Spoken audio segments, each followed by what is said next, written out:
Oui, monsieur le maire, chers collègues, le projet de règlement intérieur que vous nous présentez a été étudié dans le cadre d'un groupe de travail auquel nous avons apporté notre contribution.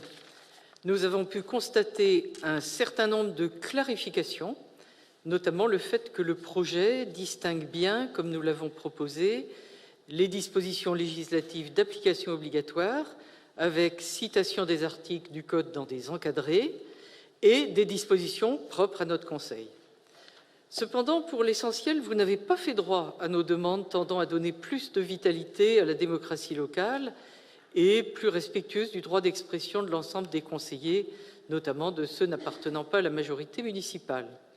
C'est pourquoi nous avons estimé nécessaire de proposer des amendements portant sur les points que nous avons jugés essentiels. Nous avons laissé de côté d'autres insatisfactions par rapport à des points de procédure.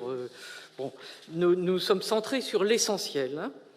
Alors, donc, il y a un premier amendement qui, par rapport à la présidence des séances, demande qu'il soit bien inscrit que la présidence des séances du Conseil se fait dans le respect du droit d'expression et de proposition appartenant à tout membre du Conseil municipal. Ça nous paraît être de bonne aloi par rapport à l'esprit démocratique que nous souhaitons, semble-t-il, tous faire vivre. À l'article 6.4, nous ne souhaitons pas qu'il y ait de restrictions sur le droit d'amendement. C'est d'ailleurs un élément de sécurité juridique, je pense, car le non-respect de cette règle entache la délibération d'illégalité dans la jurisprudence. Donc, pourquoi cette espèce de restriction on ne voit pas très bien. À l'article 6.8, relatif aux propos liminaires, il nous semble tout simple de dire que les propos liminaires sont autorisés par le règlement intérieur et que leur contenu reste libre. L'idée que de vouloir empêcher d'évoquer des sujets qui seront ensuite figurent dans des points inscrits à l'ordre du jour nous paraît une restriction inutile.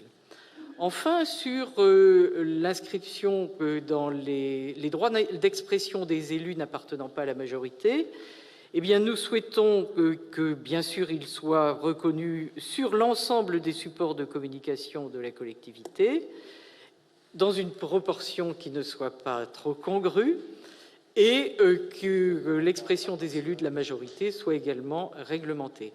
Nous considérons ces amendements comme essentiels.